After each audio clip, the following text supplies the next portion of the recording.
اس میں تو کوئی شک نہیں ہے. اس لیے یہ ممالک مل کر ایسی ارینجمنٹس کرنا چاہ رہے ہیں جس میں پاکستان سعودی عرب کا بھی جو اگریمنٹ ہے اسی کانٹیکس میں دیکھنا چاہیے کہ پاکستان کے اوپر ان کا جو اعتماد ہے وہ دنیا کے کسی بھی اور ملک کے مقابلے میں الحمدللہ زیادہ ہے, اور یقینی طور پہ اس بات کا ثبوت ہے کہ پاکستان کی قوت بازو, صلاحیت اور جو پالیسی ہے وہ انتہائی پرامن اور ذمہ دارانہ رہی ہے. بالکل صحیح. اچھا سر, آپ نے ذکر کیا سعودی عرب کے ساتھ جو ہمارا دفاعی معاہدہ ہوا ہے, اس کے بعد یہ جو آج کی ملاقات ہے, شہباز شریف صاحب جو 6 اسلامی ممالک کے رہنماؤں کے ہمراہ امریکی صدر سے ملاقات کرنے جا رہے ہیں, اس وقت میں وزیر اعظم کی ملاقات ہوئی ہے, جب حال ہی میں ہمارا جو دفاعی معاہدہ ہوا ہے, کیا امپورٹنس ہے اس ملاقات کی؟ میں سمجھتا ہوں اس کی ٹائمنگ, اس کا وینیو اور اس کا لیول بہت امپورٹنٹ ہے اور ہسٹورک ہے, کیونکہ اگر وہ 6 ممالک کے لیڈرز مل کر صدر ٹرمپ سے ملتے ہیں تو اس کا میسج یہ جا رہا ہے کہ جو عالمی برادری اور مسلم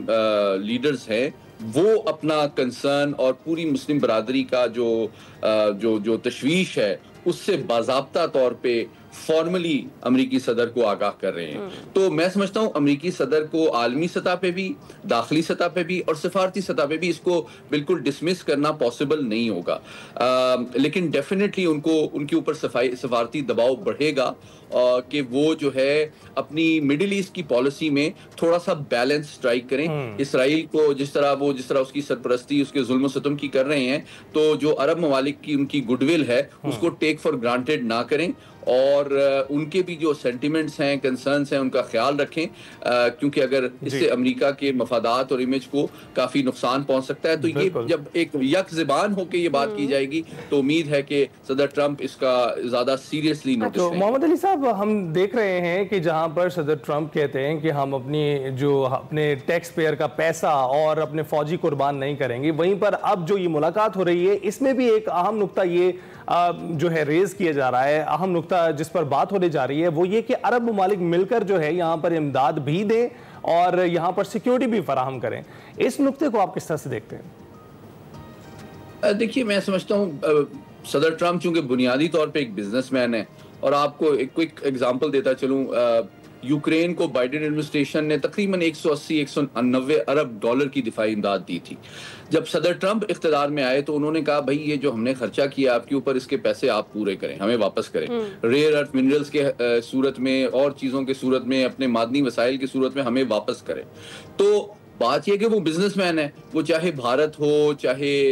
روس ہو, چین ہو, برطانیہ ہو, وہ سمجھتے ہیں کہ جو بھی تجارتی رواسم ہیں اس کا فائدہ امریکی انڈسٹری اور امریکی شہری کو ہونا چاہیے. ہم دوسرے کو امداد شمشاد دینا جو ہے اب بند کر چکے ہیں. تو یہ اس کانٹیکس میں بات ہو رہی ہے کہ اگر امن کی طرف مسئلہ فلسطین میں پیش رفت ہوتی بھی ہے اور وہاں پہ ریہیبلیٹیشن اور ریکنسٹرکشن بھی ہوتی ہے تو اس کی قیمت جو ہے وہ عرب دنیا کو ادا کرنی چاہیے. اور اسرائیل نے یہاں پر جو کیا ہے وہ اس کو کون روکے گا, اس کو کون لگام ڈالے گا؟ آپ کے سوال کا ایک چھوٹا اور غیر جذباتی جواب یہ ہے کہ اگر آپ پچھلے 78 سال کی تاریخ دیکھیں تو امریکی کانگریس کے ریکارڈ کے مطابق 300 ارب ڈالر جو دنیا میں سب سے زیادہ بڑی امداد جو ہے وہ اسرائیل کو امریکہ نے دی ہے. ٹاپ 10 ممالک میں پاکستان نہیں آتا ہے, ٹاپ 10 ممالک میں نمبر 1 پہ اسرائیل ہے. 300 ارب ڈالر کی امداد دی گئی جس میں سے 220 ارب ڈالر فوجی امداد ہے, جبکہ عرب ممالک کو 9/11 کے بعد سے 200 ارب ڈالر کا اسلحہ بیچا ہے. اچھا, اس کا مطلب کیا ہے کہ امریکہ جو ہے وہ کما رہا ہے اسلحہ فروخت کر کے عرب ممالک سے اور خرچ کر رہا ہے امداد کی صورت میں اسرائیل پہ. تو آپ کی ترجیحات بالکل واضح ہونی چاہیے. بالکل صحیح, بالکل. اچھا محمد علی صاحب, جو ذرا ہم بات کر لیتے ہیں جس طریقے سے ابھی وزیر اعظم نے حال ہی میں بھارت کو دعوت دی تھی مذاکرات کی, اس کو آپ کیسے دیکھتے ہیں؟ کیونکہ اس وقت جب پاکستان کی عالمی سطح پر پوزیشن کافی سٹرونگ ہے اور جو میں ہوا اس ایپیسوڈ کے بعد, تو آپ کو کیا لگتا ہے کہ ان دونوں ممالک کو کسی ثالثی کی ضرورت ہے یا دونوں مل کر بات کر لیں؟ دیکھیے, میں سمجھتا ہوں بھارت کی جو چابک دستی اور حکمت عملی رہی ہے وہ یہ رہی ہے کہ جب عالمی طاقتیں, عالمی برادری, عالمی ادارے یہ کہتے ہیں کہ کشمیر کو پرامن ذرائع سے حل کریں تو وہ کہتے ہیں اس بات کو, اس پریشر کو ڈیفیوز اور ڈائیورٹ کرنے کے لیے کہتے ہیں کہ یہ تو پاکستان اور بھارت کا آپس کا معاملہ ہے, آپ بیچ میں نہ پڑیں. لیکن جب ہم بائیلیٹرل لیول پہ بات کرنے کی کوشش کرتے ہیں تو وہ کہتے ہیں یہ تو ہمارا انٹرنل معاملہ ہے, ہم تو اپنے آئین کے مطابق کشمیر کو اپنا حصہ بنا چکے ہیں, بلکہ آپ کے کشمیر کے حوالے سے ہمیں مسئلہ ہے. تو وہ بڑے بڑے طریقے سے اس بات کو جھٹلانا چاہتے ہیں، اوائڈ کرنا چاہتے ہیں، لیکن الحمدللہ مئی کے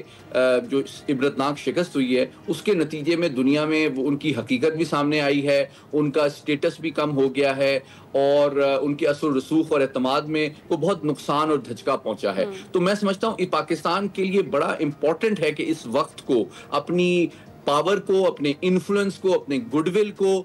پوری دنیا کے حوالے سے استعمال کرے کہ پوری دنیا کی جو ذمہ دار امن پسند قومیں اور ملک اور ادارے ہیں ان کی مدد سے بھارت کو مجبور کیا جائے کہ وہ اپنی 1948 کی اقوام متحدہ کے حوالے سے جو کمٹمنٹ ہے استصواب رائے کی وہ پوری کرے اور پرامن انداز میں دیرپا سولوشن کی طرف جائے۔ بالکل ٹھیک، محمد علی صاحب بہت بہت